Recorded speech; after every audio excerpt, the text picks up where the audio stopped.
All right, welcome back to the Just Some BS podcast. Today we have Grady O'Neill, and it says on your LinkedIn, Grady, bringing AI to construction and critical industries at Brick. One, I love construction. Two, I love AI. So tell me a little bit how you got into AI for construction. Yeah, I have been working in technology for 2 years now. I actually met my founder, CEO, and my head of strategy and sales while I was at a bar in New York. So it was a pretty funny first instance, and I was really enjoying my current job when I met them. But I think I found kind of the A squad of the company I'm working for now, and stayed in touch with them for about 2 months, and now I'm here. Now I'm working for them, and I'm definitely very much enjoying it. Cool. How do you like construction overall? Construction's great. I mean, it's definitely a different like tangent for me, but I grew up on Long Island, and tons of construction out there, tons of development. I spent a lot of time in Florida, and if you spent any time in Florida, you know there's a new project pretty much everywhere you can look. I think the real estate market kind of shows that. So a little new for me, but I've been here for about 3, 4 months now, and my favorite part about it is I think people are pretty upfront, pretty direct, and I mean it translates well into what I'm doing now. So yeah, I'm definitely enjoying it. Awesome. So I want to get a little bit into your kind of backstory. So you've tackled Ironmans and marathons, grueling tests of physical and mental endurance. How have these experiences influenced your resilience and persistence in the face of sales rejections? Interesting. Yeah, I really like to bring on a project once a year. And so last year it was the Ironman, and I think what's his name? It'll come to me, but I read a lot about resiliency and meditations and things along that nature. And It's not I forget Goggins, what is it? it's not Goggins. I've read Goggins too, but it's can't believe it. It'll come to me. But Okay. there's a gland in your brain that only grows with doing things that you don't want to do, with handling rejection, and it's like a muscle, right? So you can go in there and train it in every way, shape, or form. And I think doing these Ironmans, doing these random endeavors, kind of just builds that mental fortitude that you can bring in to play in a lot of aspects of your life. So I like I like the projects. I losing all my mentors right now, but another guy, he makes a big ass calendar. Not sure if I could say that on here, Yeah. but Shoot. he makes a calendar. He always talks about doing one big project a year, having your head straight, or having your head set on something once a year. And so kind of take after him in terms of that setting. But yeah, I mean, mental fortitude, it's everything. Hmm. Did you ever read are you a reader? Yes. Okay. Did you ever read The Comfort Crisis? Oh, I bought it. I never read it though. Okay. But It's I literally right along that line with this guy does one thing every year along that, and he did a caribou hunt up in the like Alaskan frontier, and they got dropped off by a helicopter and had to carry the meat like out of the wilderness when they finally killed the caribou. Like it's an awesome story. He talks about how we've gotten too comfortable and we don't flex that muscle, and exactly what you're saying right now. It's a really good book. Oh, that's perfect motivation because it's I have a hardcover sitting in my living room right now. These books aren't real, but I swear I do read. So the guy who told me about it was a podcast guest, and he told me to read it. And him and his brother carried a kettlebell. I think it was a 35 or 40 pound kettlebell from DC to Annapolis. That was their big thing they did for that year, and they carried the weight back and forth. He said, like he like stopped 3/4 of the way through the trip or whatever, and was like lying on the side of the road, like couldn't go any farther, and his brother had to carry it for like 2 straight miles because he just couldn't do anymore until he got like his 15th wind or whatever. So I don't know, it was pretty cool.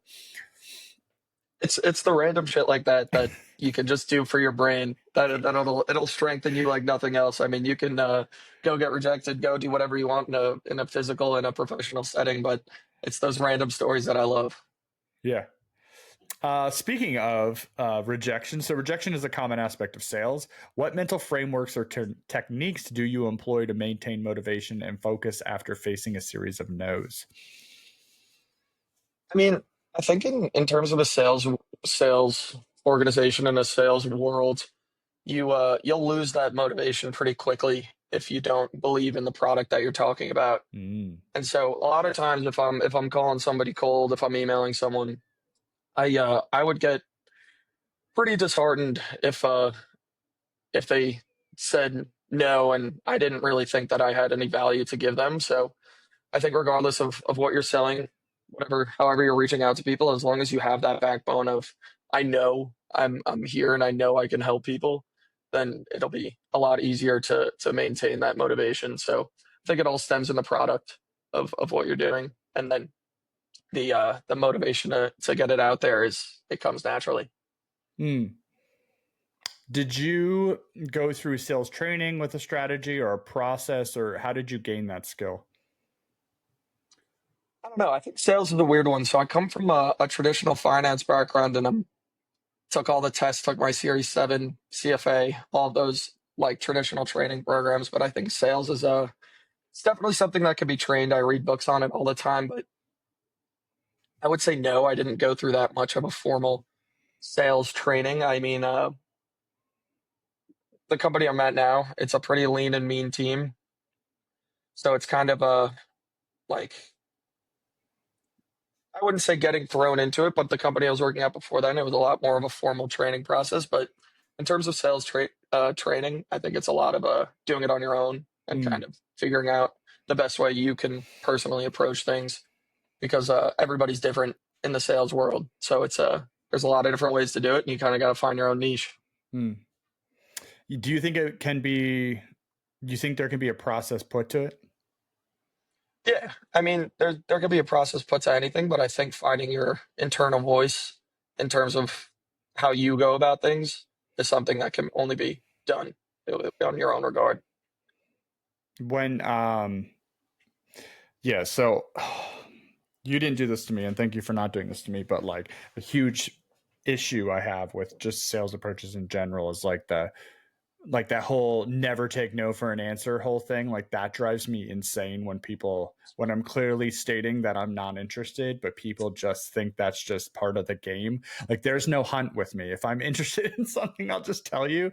But like that, I don't know. What's your approach to that? What's your approach to like the the thank you but no thank you type approach? So it's a little different, right? So I used to come from a company where I was selling like a credit card automation, Mm. and it was people would say no, people would say we have great systems in place, and I'd be like, all right, it's a lot easier to take a no from somebody who has a direct like reason for it. But now that I'm selling something like AI, it's much harder to take those no's because I don't think people kind of grasp the full potential of the product at hand. So it's really not as clear cut when people are saying no to me. And oftentimes, if it's like a first touch solicitation email or a call, I always say, "Are you not interested in taking a cold call right now from a 24-year-old trying to win your business, or are you not interested in the product that I'm talking about?" Because it's definitely two different answers, and I think that kind of talks to that point. So I am a little persistent, but I mean, if I can get someone on a call that doesn't want to take the call on the phone, the call's not probably not going to be that great anyway. So it's a fine line, but it's honestly fun to walk down. Mm. I enjoy it, but yeah, that's really it. Yeah. So with can you still hear me? It looks like my internet's okay. We're good.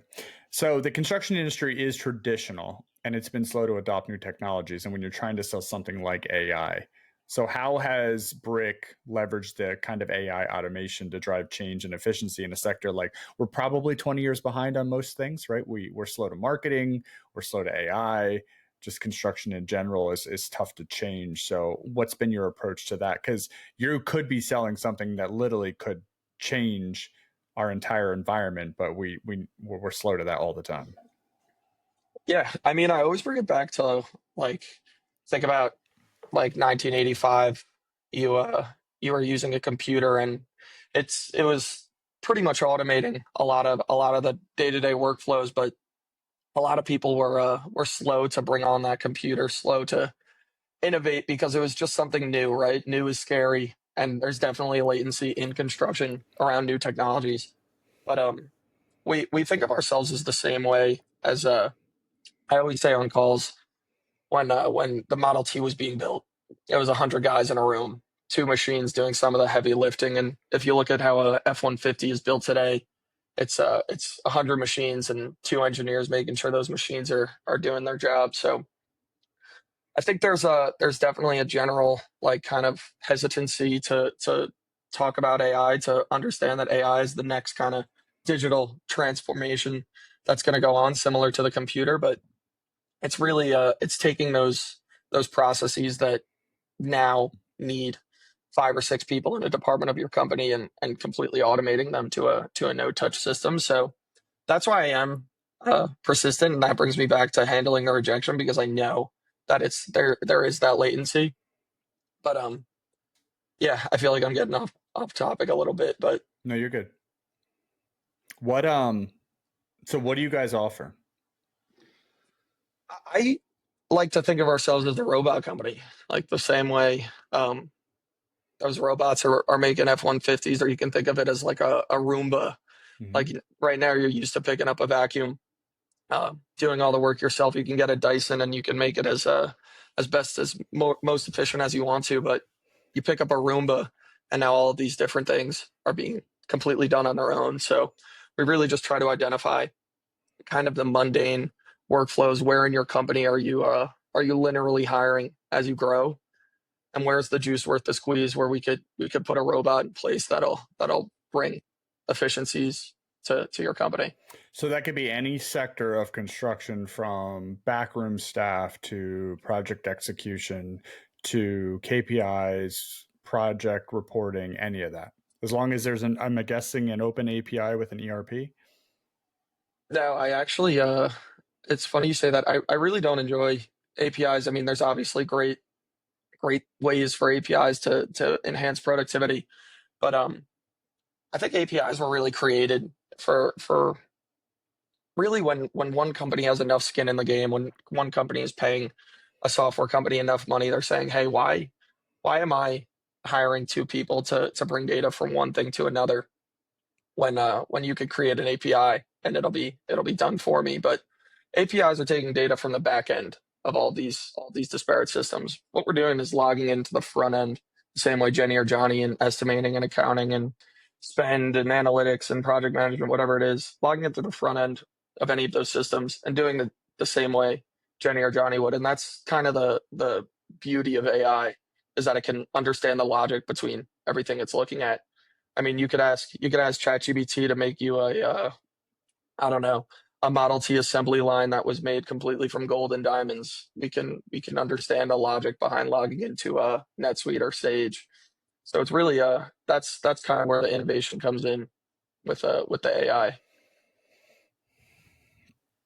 So, okay, so it has the ability to do any of the processes. So I'm thinking of it as almost like an Excel macro, right? At the most basic level.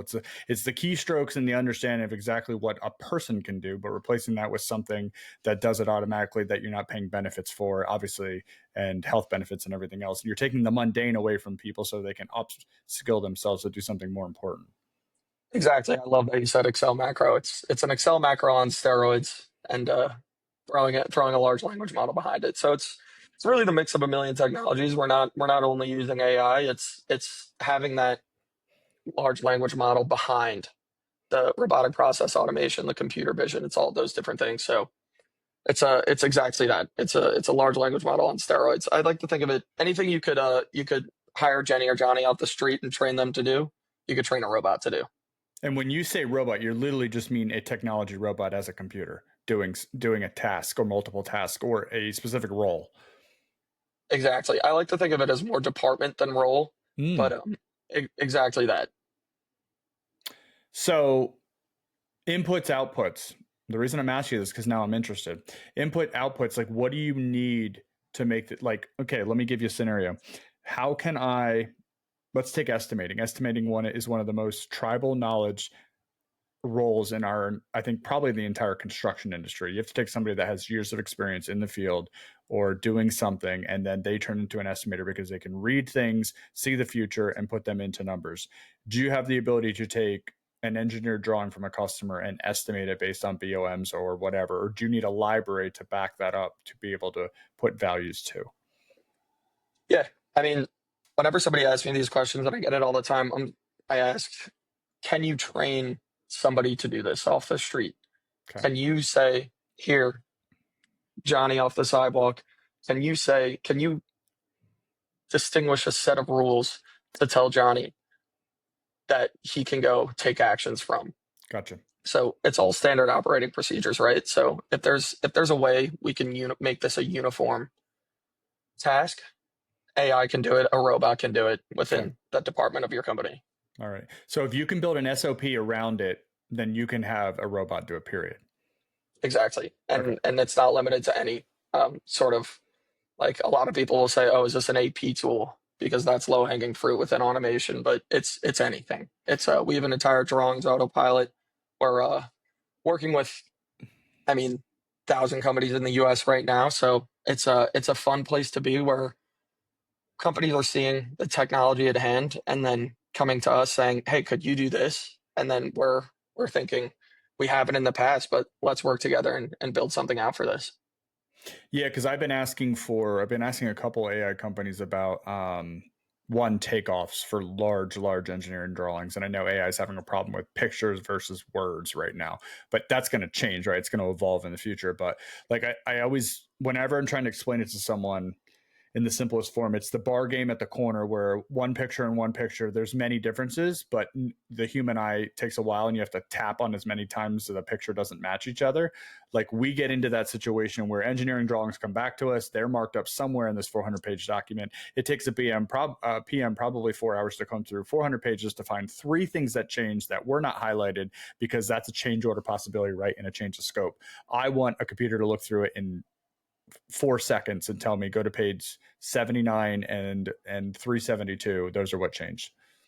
Exactly. And that's where the large language model comes into play with these things. It's having that semantic layer where you can go in, and the same way you'd want to input that into ChatGPT and say, hey, show me exactly what I need to be looking at. We're going to build out like that large language model that like sits on top of your entire business ontology. So it's the need to know on a day-to-day basis that people are really finding like those use cases from. So but that's exactly it. When you say language model, you're building a language for the AI of what it needs to understand to dictate what you need it to do. Yeah. I mean, it's not, we're building models trained from like a multitude of other models. Okay. But the beauty behind building something out company specific is that we're single tenanted. So if you go into ChatGPT, you throw all those drawings in there, your competitor has the direct ability to say, hey, what did Brandon just throw in here? Yeah. And how can I leverage this to go take advantage of it? So it's the single tenant environment behind those large language models, instead of throwing a drawing in and Sam Altman being filing it on his computer saying, how can I leverage this in 10 years? We're going to build something out that's completely fitted to your company and the security behind it. Okay. What's your guys' average size, like, cost of a project? And I know that is a very hard question to ask, but I'm just saying, in the grand scheme of thing, like, let's say I wanted you to solve. Okay, let me go back to the robot portion. Can one robot cover multiple departments? So I'm not sure what systems you're on, but I think the construction industry is kind of moving towards a revenue-based pricing. I'm talking to people all the time. Everybody's getting off Procore. Everybody's moving to Autodesk because they signed up at XYZ amount per year, and then they're growing as a business inevitably. And then Procore's like, hey, we're actually going to raise our prices by 600% now that we know you can afford it. So we take teams, we call it a brain dump of what are your processes looking like right now, and then together kind of identifying where the juice is worth the squeeze within any of these automation processes. But yeah, it's definitely hard to paint a full picture of what any pricing looks like on a conversation as early as this. So it's because everything's so unique. You're literally building something from nothing, or you're building like something from another template, but it's very specific to the use case. Exactly. And it's starting with one thing. Kind of we don't expect people to come in having bought AI, having bought automations at this scale. So it's really it's letting giving the robots one task to focus on, and then showing people how much efficiency these things can bring to you, and then hopefully moving to other things. That's why we really like to call them partnerships Hmm. whenever we bring anybody on, because it's we like to get that battle testing phase out, and then let you guys decide where the automation would be most prevalent next. Everybody says partnership though. Yeah, but if you go partner with Procore, they're gonna tack on 1,000% Yeah. gains after a year. So I've never I, used Procore, but we've been on many projects that I'll put on quotes use it, because most of the time they get quarter way through the project and everybody just stops using some piece of it, right? Which drives me crazy, because usually it's the piece that has the schedule, which is the only piece you should continually use, because that's the reason your project sucks. And it really annoys me as a subcontractor to these major projects, because nobody knows what the F is going on. It's usually because nobody keeps the schedule going. yeah, yeah, it's we call it success based pricing. So it's really just where No, can that's an we. ugly word, dude. And I sound like a fucking used car salesman every time I say it, but I have to. It's part of the game. You got to lean into it sometimes. Yeah, no, it's that's sad, for sure, and yeah, that's ugh. Whew. We'll let that one sit for a while. That's really good. I don't Okay, like saying it either. I have to. no, I'm good with that. Thank you for answering a lot of those questions, because I've been building these SOWs specifically around, because I know this is coming for us, and I want to make sure that I make it as efficient and costless as possible, even though I know it's going to cost something. But I know the exploratory phase sometimes can be where a lot of the dollars sink, because you're just trying to figure out what good looks like. So I've been really grinding with chat in our own processes, saying, like, I want to make this more efficient. I want to use AI in the future. Let's build a scope of work so that when we engage, we actually have a direction instead of just floundering out in the sea. Yeah, yeah, it makes complete sense. You can never let uh, perfect be the enemy of good. Ooh, listen, you do read. Training for endurance events requires discipline and goal setting. How do you apply similar principles to set and achieve objectives in your professional life? So, can I ask you a little bit about endurance events? Because I've never done one. What's the worst part So, of an Ironman? dude, so the swim for me. I'm not a good swimmer. I actually um, took on the challenge of the Ironman after my pops went through a little something, so it was kind of to honor him. I was always a good runner. I never had any like expectations of doing the Ironman, but I'm obsessed with it now. I have two more on the board this year. Nice. But when I got in the water, I did Lake Placid. I was a little bit too cocky, and I got in it was the first or second heat. And so I get in the water. I was never a good swimmer. I was getting my shoulder grabbed, pulled back. I was getting my ankles grabbed, Really? and it was unbelievably competitive, like Jeez. unbelievable. That's terrifying in the water, dude. It was horrible. I was getting like kicked and elbowed in the face. I remember there was one big guy when we were rounding like getting to the halfway mark. He kicked me in the face so hard that we both popped our head ups and we're just like, "Are you okay?" And I was like, let's just get this over with, because we were both struggling in there. But yeah, the swim is horrible. Have you always been an athlete? I was a chunky one in college, so I I gained was a about chunky one, I dude. gained about 40 pounds, and probably due to too much beer consumption. Understood. And then right after college, I made a point to kind of turn that around, and then figured how could I tackle the tallest task in this department, and figured an Ironman was the best way, but completely fell in love with it since then. So I actually just finished, not just finished, about 3 weeks ago I ran my first ultra marathon, and that was my recent tackle, and just keeping up with everything, trying to get bigger and stronger and do harder competitions. So Do you love running? I love running. Okay. That's the one I really do enjoy. I uh I could do without biking, but I don't hate it, and I actually dread getting in the water every time I do a training swim. But Hmm. yeah, running's my bread and butter. Hmm. Where did you do your Ironman at? I did Lake Placid, and then I've done Jones Beach also. Lake Placid is upstate New York. Jones Beach is Long Island. Okay. If you couldn't hear the Long Island accent. I actually don't know what a Long Island accent sounds like, so I didn't know that. But yeah, I don't, because I actually was gonna. Did I sign up or did I not sign up? Because there was people at work talking about doing like a mutter or whatever those things are called, or Spartan race or whatever, and I just have no. I played sports all my life. I don't really enjoy exercise, but I'm into rucking right now, which I guess is just weak running. But I enjoy it a lot.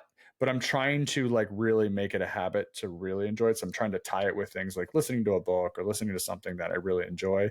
But I don't know, it's been struggle bus. I'd rather do yard work and get 10,000 to 15,000 steps, or like get 25,000 steps at Disney World, than ever run ever again. Rucking is huge right now, though. I got my brother onto it. I spent too much time running to really hone in on rucking, but I've only heard good things about it. That's funny that you say that, actually. Yeah, so I love walking because it's like I get some of my best ideas, obviously, when the juices are flowing, and then I wanted to add like the 30% more effort by just throwing some weight on my back. So I'm trying to get more efficient with the time that I use for that, and that's really what it came from. It actually came from Comfort Crisis. When I read that book, I was like, okay, like this is a great idea to boost up my walking, because This is apparently, the motivation I need to pick that one up. dude, the ruck backs are not cheap. I think they're like 225 or 250, so they're a little salty. But get the actual Go Ruck bag, because they last forever, and then just buy the plates online on Amazon for like $19, and then it'll work out perfectly. Good to know. Yeah. So do you use any of the tricks that when you're prepping for an endurance to really, like, is there similarities between that and like your professional goals that you're setting for yourself? Um, I think so. I think that it's definitely two different things, but I would kind of bring that back to just kind of getting your head right, bringing it back to the I forget. I wish I knew the gland that I keep referencing, but just training that gland of I don't want to do this, but I know it'll help me in the future. And I think that kind of plays into a lot of aspects of life more than just um, competing physically or excelling in the workplace. But I think kind of building that headspace is a good thing, regardless of what you're doing, whether it's professional, whether it's making sure to call your mom once a week. I think it's always just a good thing to have in the repertoire. I think you have a very unique mindset because of the things you're trying and doing and what you're trying to push yourself into. Have you found yourself readjusting either friendship circle of people that you're around because of, if you've changed your mindset from college to now? It seems like quite a shift. If you were obviously drinking way too much and being a certain way, and now you're a completely different animal, has that shifted even your approach to life and the circle of people you hang around? No, it's actually a really interesting question because like I never want to get rid of my friends that I was drinking beers with every day. Like I don't think it's that deep. I think a lot of it is internal. I think Mm, if you need to cut people out of your life because you can't handle the way you are around them, then it's probably an inward battle more than an outward battle. But no, I wouldn't say so. I would say I keep my professional goals and my personal goals enough with a degree of separation than relying on people to keep me pointed in a certain way. sure. Yeah, that's good. The next, I want to talk a little bit about, so analyze vast amounts of data quickly. I'd say construction industry, we need a lot of that. Can you share an example of how Brick's AI solutions have improved decision-making processes in construction? I want to say execution projects. Have you done any projects specifically around construction execution or controlling that with AI automation? When you say construction execution, what do you really mean? I mean, like, not so much backroom AR purchasing. I'm talking like actual boots on the ground activities. If we're buying procurement for a specific construction project, or scheduling, or change order management, or RFI management, any of that stuff. Um, are you talking like? I'm sorry. Could you explain a little bit more? No, you're fine. So really, what I'm wondering, if you guys have the ability to do construction, like the project specifics, instead of maybe company. So we talk quite a bit about probably overarching backroom You mentioned about open API, but that's not really what you guys like to do. You make solutions specific to companies. Can you filter that down? Where I'd say Procore is more project specific. Like their model fits like project. Do you guys have solutions, or have you ever built solutions that really is more filtered down to that level instead of company wide or company height? Like instead of, I mean, solutions based on specific projects at hand, or is it kind of instead of like the overarching data that a company holds? Yeah, it would be repeatable, but it pulls construction specific data instead of pulling company wide data. Yeah, I mean, so it really is like that would be kind of surrounding like analytics based on a specific company. So I think having that back end, like large language model that that kind of understands all of the separate knowledge, separate like languages that all of your different systems hold.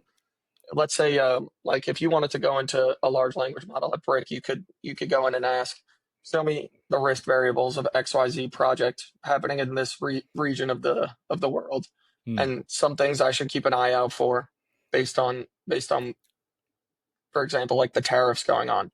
You could go in and ask that, and it'll spit out answers based on previous data and things it's pulling from all different systems of your company. But you could also go in and say, hey, what was the average price of the doorknob on this project that we're working on? So it's really just understanding like everything within all of the different projects you're working on. So I guess if that answers it, I'm not really sure. No, you're good. So the platform is question and answer based, like ChatGPT would, but it's based on your data. So it does pull your tables, your information, and you can go in and have a conversation with it because it's live all the time, correct? Exactly. And it's the real time data from all of the disparate systems. Like instead of like making a forecasting Excel sheet once a week, Yeah. you could just go into this large language model and say, hey, create me an Excel template based on these business development metrics, and you'll have it in your email inbox in the next 40 seconds. You know what I mean? So it really is completely customizable. That front end of whatever we're creating is a commodity. It's whatever you want it to be. And can the inputs be ERP data, Google Sheets data, Excel data, anything that's running and collecting data for a company can be an input? It could be a file folder stored on Okay. page 4 of your Windows browser. It could be absolutely anything. I always come back to, if you can train Johnny off the street to find it, you could train a robot. Okay. I'm intrigued. Okay. Because I've seen other models. The other model I was actually looking at was very purchasing centric, but I wanted something more expansive because they were solving a very specific purchasing model. Which actually, here's another question for you: can you pull outside of company? Like, could you pull steel commodity pricing that's being up to date, that's obviously available to the entire world all the time, and have that live feeding in so that you could say, hey, I'm about to go make these large purchases. Should I do that now, or should I, based on market trends or trending? 100%. We can go into public sites that are placing, like if you want to place a bid on a public site, we can go and scrape all public information off of any site that, whether it's Pennsylvania specific. I was just on a call the other day with somebody in California that they wanted to go scrape all public information surrounding Sacramento projects, and we could come in, analyze exactly what they wanted to place bids on based on a certain criteria metric. So it's, yes, we can go any internal systems, any public systems, Okay. whatever it really is. Gotcha. Yeah, that's brilliant. My head went to a couple different places there. I'm assuming they were looking for that information really from a BD front end revenue perspective. Which, oh my God, you could open up the world with that as well, especially on public bids. We do a lot of wastewater projects, and that's all public bids. So same thing there. Why do they call it Exactly. scraping? I noticed that all the AI people I talk to, it's called scraping data. I honestly don't know. I, You I, all I say can't the answer same that. word. You're just like, just charring it off the top and just scraping. I really can't answer that. It's just what I've been using, but it's just reading, I guess. That could be a better way to say it. That's really funny. All the language is very similar. That's good. So one thing that I've been thinking about, and one of my questions here, is the labor shortage in construction. I'm assuming a lot of these companies are targeting construction because you all know we have a very similar problem. That's labor shortage. It's going to only get worse before it gets better. So any of these things is highly valuable to a lot of our companies because we're going to be in this fight for probably 20, 25 years if we're lucky. And so what have you seen in projects you've worked in the past that have really been focused towards helping that labor shortage in the sense of the automation that you're bringing? Yeah, I'm surprised you brought this up before I did. For every two people leaving, it's one person joining. I was on a call with the CFO the other day. It was pretty funny. I brought that up, and he was like, "Yeah, it's because all the kids your age want to be influencers, and nobody wants to come work on my accounting team." That's wrong, sir. Yeah, why so? I just mean not all of them. Like that. That's like we have. It's so 5 years ago we would hire 10 kids out of CTC or trade school. We'd probably keep 5. Now we keep all 10. You want to know the difference? The attitude coming in is this isn't the last opportunity that they have. This is the first one they're choosing. They want to be in construction or in the trades as the first because you can make good money, you can have as much overtime as you want, and there's no debt. That's Yeah. what we're hearing. But anyway, you are And correct. There's a labor shortage problem. I think that the specific trades, the boots on the ground guys, is a different conversation than the accounts payable clerk. Yep. That's going to churn every 6 months because it's just nobody wants to sit there for 8 hours a day, 5 days a week, doing the same thing over and over again. And that's really what we're trying to identify within companies is where where are you having those problems with the labor shortage? But the boots on the ground guys, all my buddies in high school, like 3 of them went into airplane mechanics. Nice. They're all doing better than us with our fancy bachelor degrees. But those are those guys are the good ones. It's the AP clerks, it's the credit card reconciliation people that will stay at your company for 6 months, and then you're going to have to retrain somebody 6 months down the line because nobody wants to be doing that work. It's interesting you say that. I don't totally agree with that because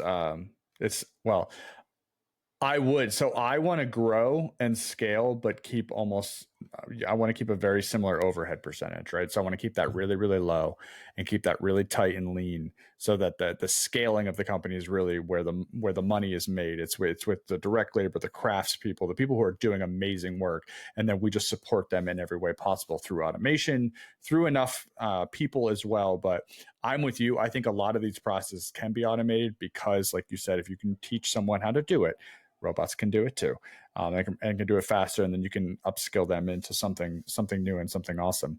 But I do think a lot of people in those jobs will stay as long as they appreciate the culture, maybe the people they're working for, because we haven't had a whole lot of issues with that. The only reason we just hired one is because the other one retired.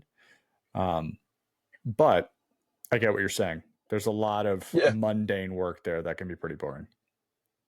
Yeah, 100%. And it's giving those people that you trust, those people that you value at your company, the time back to focus on like more core initiatives. Agreed. Rather than things that can be easily automated. So that means if I can teach Johnny or Jane anything, any report that we currently do that we make weekly in Excel, I could easily have automated.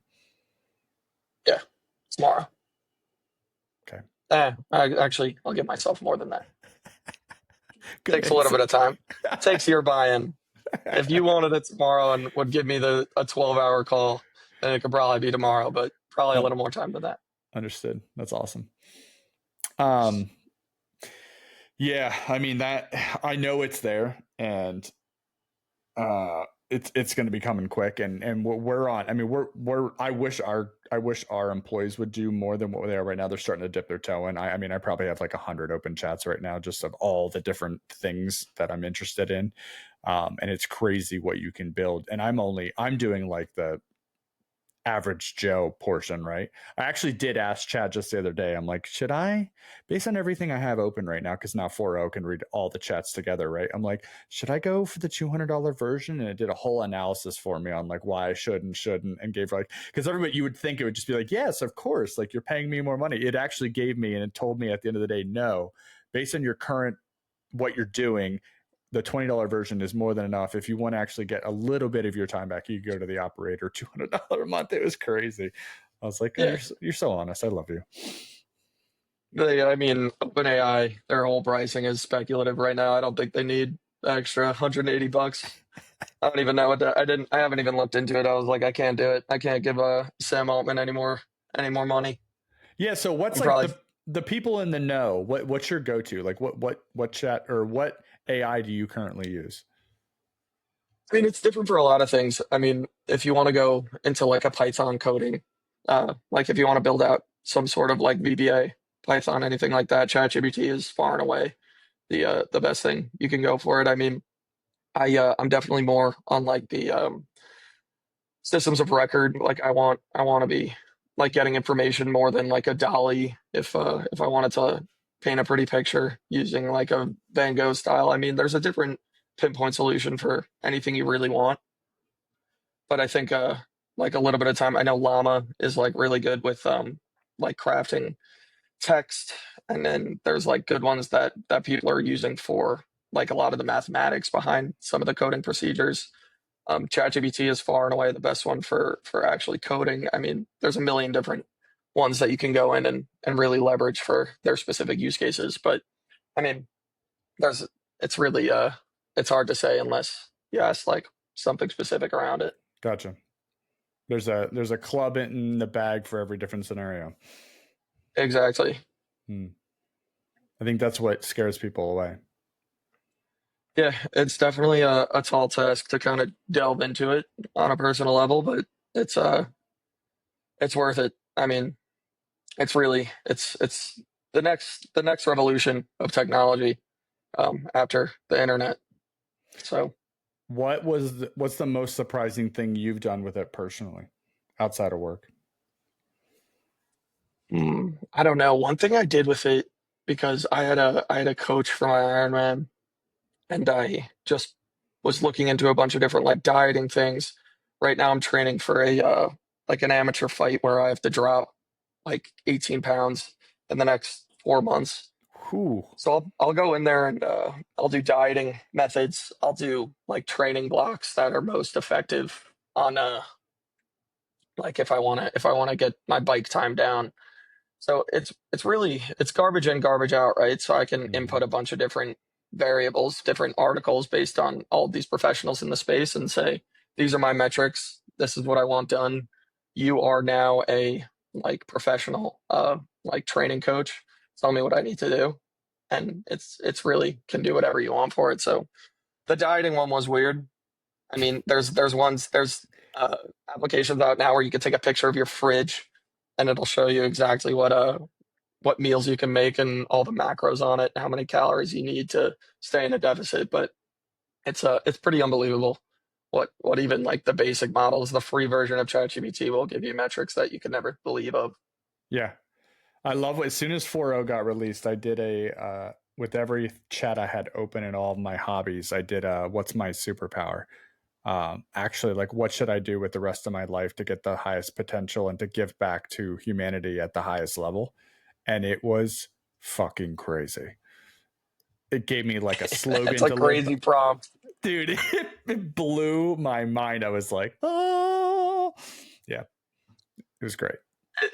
It's crazy. And now you have there's definitely some scary parts around it. You know, have you seen the stuff where kids are talking into their phone Mm. and it's like pretend I'm your girlfriend Oh and boy. these kids are like getting crazy advice. I mean, there's definitely a lot of scary things around it, and I think that's kind of drives a lot of people away from like the bigger picture of what the technology is capable of. But there's definitely a conversation around security and Mm. limitations. But I took a class in college that was like health risk and health variables around artificial intelligence, and it's pretty severe. Like the what we need to be doing on a technical scale to keep people safe with a technology this powerful.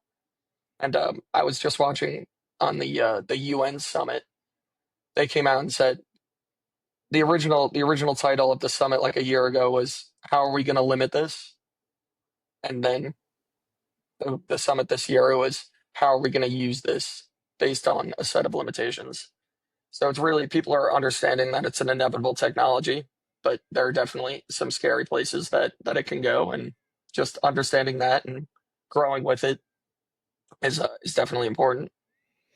Yeah, I was giving a culture talk last week and I was talking about AI to help because I heard people complaining at the start of before I got started about paperwork and it taking so long in the training process. And I was like, why are you using AI for all this paperwork? And somebody spoke up and said, it's cheating. I said, why is it cheating? And I said, did you, when you started going to the library, was that cheating for you? Because this is just the largest library on the planet that you're going to. That's all you're doing. Exactly. I say it on calls all the time. My little sister can go into ChatGPT and write a 7,000 word paper in 30 seconds. Really practical for her to go cheat, use tech, use the largest library in the world on her final history exam. But when I'm talking to construction executives, I'm always saying, how can you ask? You couldn't ask ChatGPT, what are my pending change orders on the month? What are my risk variables this quarter? What's my over under on the first half of this year? But yeah, I don't know if it's cheating. I wasn't in college when these things were out there, but I can assure you that I would have been prompting ChatGPT to write my final history exams. Why would I waste my time doing anything else? Yeah, I mean, if it's there, I'm going to use it. Yeah.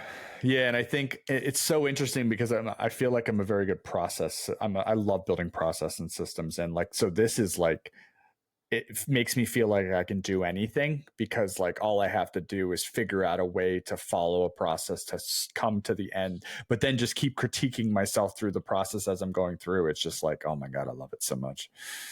It's wonderful. Yeah, it's amazing what you can leverage it for. I mean, I love it. I'm probably using ChatGPT or some large language model 30 minutes on the hour every hour, Yeah. just because it's unbelievable the productivity enhancement that comes with it. Yes, I would not be able to do half the stuff I'm doing right now if I didn't have it because my Yeah, productivity and efficiency is through the roof. I feel like it turns me into like 3 employees. Like I'm just constantly moving. Yes. Yes. And you almost never feel stuck, right? Because even it's never stuck. It's a pivot for me. Like if I go down a rabbit hole, I'm like, I don't like that. That's not what I was thinking. It's almost a recorrection, but it remembers everything prior. So it's not a full fucking, it's not a full erase. It's like, okay, understood the direction we were going, and it's understanding as you're processing the pivot. It's crazy. Yeah, it's unbelievable. It's the next revolution, and that's why I was pretty excited to join this company, be a part of it. So with how rapidly it's changing, how are you staying ahead of all this? Yeah, I mean the company in and of itself has taken a few transformations over the years, and I think how we're doing it on a company basis is really just like keeping up with the workflows that our clients are going for. So I mean, we have an unbelievable engineering team that really just kind of understands the different procedures that companies are going for, and where can we fit in, where can we like solve some of the pain that's on your day to day, and then just shipping out new products, making it, if it's available for one person, how can we make it available for everybody? But it's being partnered with a lot of the most innovative construction companies in the world right now. It's really it's funny to say, like it's self-motivated. Like they come to us, hey, we're doing this here, what if we could do this here? And then we're going to our engineers, hey, could we do this? Like, is this a possibility? And if it's yes, then we're diving into that workflow and kind of just growing with these partners. It's brilliant. And then once you get it in, the historical data is always there that you can actually play off of a template for another complete solution. Exactly. And then as these large language models that are publicly available grow and learn, it's like, hey, now everybody can do this. How can we tailor this to our product and what we're doing, and how other people could potentially use the new like applications that ChatGPT is coming out with? Or for example, there's a million of them. Mm. Yeah, there is a million of them. You just keep making more and more. That's really good. Dang, dude. My mind was pretty open, but you've opened it up even more. Glad to do it. It all is very awesome. It's changing a lot, and I think that's which, one, we as human beings struggle with that in general, but it's the train you definitely want to jump on. Yeah, exactly. And it's fun having these conversations because it really is like people understand it, and I think you understand more than most of like the conversations that I'm having with these construction execs. But it's really how is this affecting me? How is this affecting the industry I've known for 20 years? So it's definitely it's getting pretty crazy. It's fun seeing like kind of the aha moment on a lot of these Yeah. conversations. Yeah, I mean, if you just look at bottlenecks in companies, a lot of it's around the front end, right? It's the quoting process, how long it takes to go back and forth. If you can speed that up, you're talking about volume increase with very little necessity for adding people, which means you can increase sales with very little overhead attachment to that, which is insane. Yeah, the biggest line item on every construction person's balance sheet is that That's correct. overhead. That's correct. So it's really it's robots instead of people, but that's I don't love to say that. No, It's really taking it's work robots people for the don't want to do. mundane. Yes. Exactly. No, we're not. Nobody's gonna pitch AI to get someone like yourself to go negotiate a deal on the phone. Robots can't do that, and they shouldn't be doing that. Yeah. It's where you could train someone like pretty easily to come in because you need something like this done. What's the duration process for like a project? Like if you were training, let's just take something really simple like AP or AR. What does that whole process look like from, let's say, a discovery call to an SOW to actual engineering to implementation and training? Yeah, I mean, AP and AR is a funny one because every time you go into one of those teams, it's always like a million unwritten rules. Like, you, you know what I mean, though? It's like they get a Granger invoice and it's like, oh, we allocate that to this job every time. And we're like, why do you do that? And they come back and they're like, we've been doing this for 15 years. This is what we always do. And so it's The like, age-old saying of this is the way we've always done it. exactly, exactly that. So it's really just once we mind map like the right people in the conversation enough to the point where we can like standardize that process, then it's done, right? So there's always going to be little tricks, little one-off cases that the robot doesn't know, or it can flag whoever needs to be looped in for something like that. But best part about these robots is that they don't make the same mistake twice. As soon as you teach it one thing, it learns it and it knows what to do in that situation the next time it comes up. Yeah, and I'm sure like we all think we have such unique businesses, but like standard business is a pretty universal language. Project management is an absolutely universal language. You can take the same project management philosophy and go in every country in the world and do a project and do it successfully with the same process. Even if you don't speak the same language, you could use data to cross that boundary.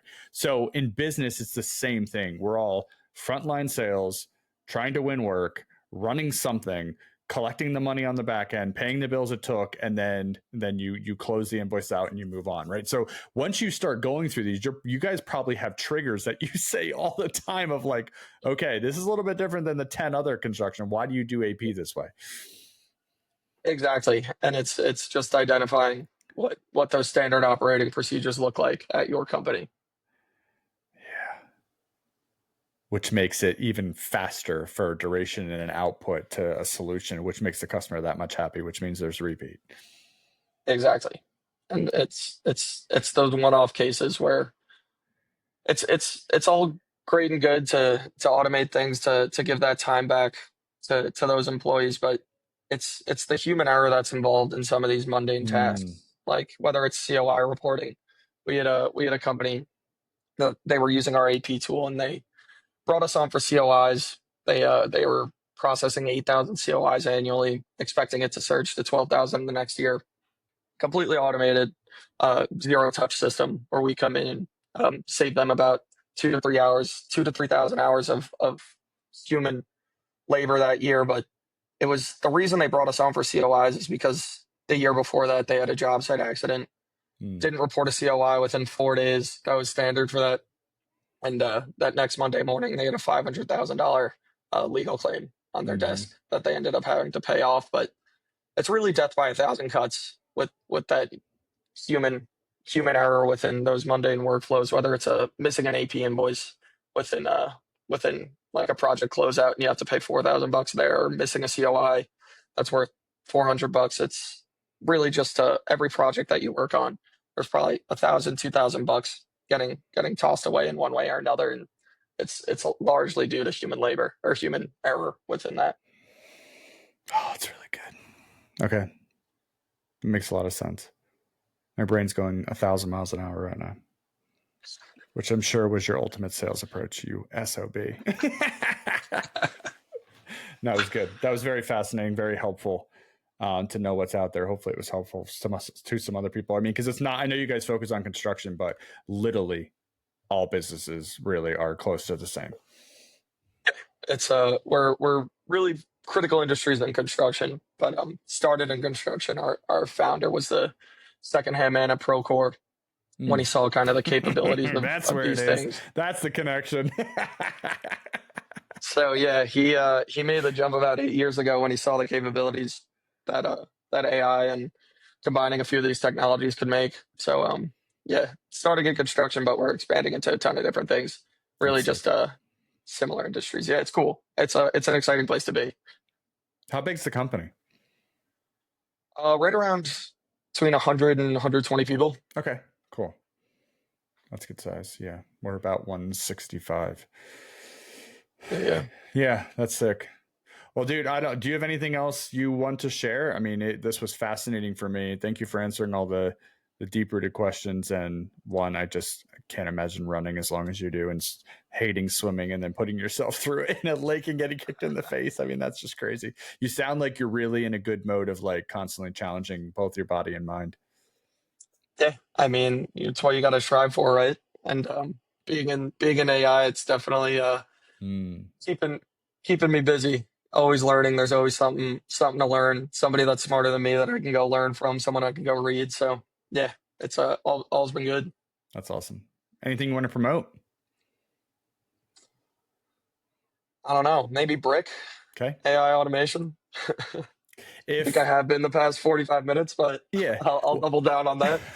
well, if somebody's listening to this and goes, "Holy shit, this sounds like this could solve my problem," where can they find you? Yeah, I mean, I'm all over LinkedIn. Grady O'Neill. I don't think there's too many Gradys out there, but And that's Grady. yep. And then I mean, Grady at brick.com. Awesome. This was amazing, fascinating. Thank you for being hype about it, for coming on. You're one of the few that signs up themselves, so I appreciate that. Yeah, yeah. Not everybody does. Fills out the form and just kind of sends it. So, and your first podcast, how'd it feel? It was fun, man. I enjoyed it. You're a great host. Thank you. Hopefully, once we got into it, you forgot you were on. It was just a conversation. That's the plan, at least. Yeah, yeah. All right. Well, thank you again, Grady O'Neill at Brick, BRIQ. And if you have any AI automations, you're in construction, you're looking for some help for things that may be really annoying, and you're having a lot of people maybe cycle through. You have some attrition in certain areas that you think could be automated. Grady can probably help you out. And Grady, I'm sure you and I will be having further conversations as well. So thank you for coming on the podcast. Yeah, of course. Thank you for having me. All right. We'll catch you on the next one.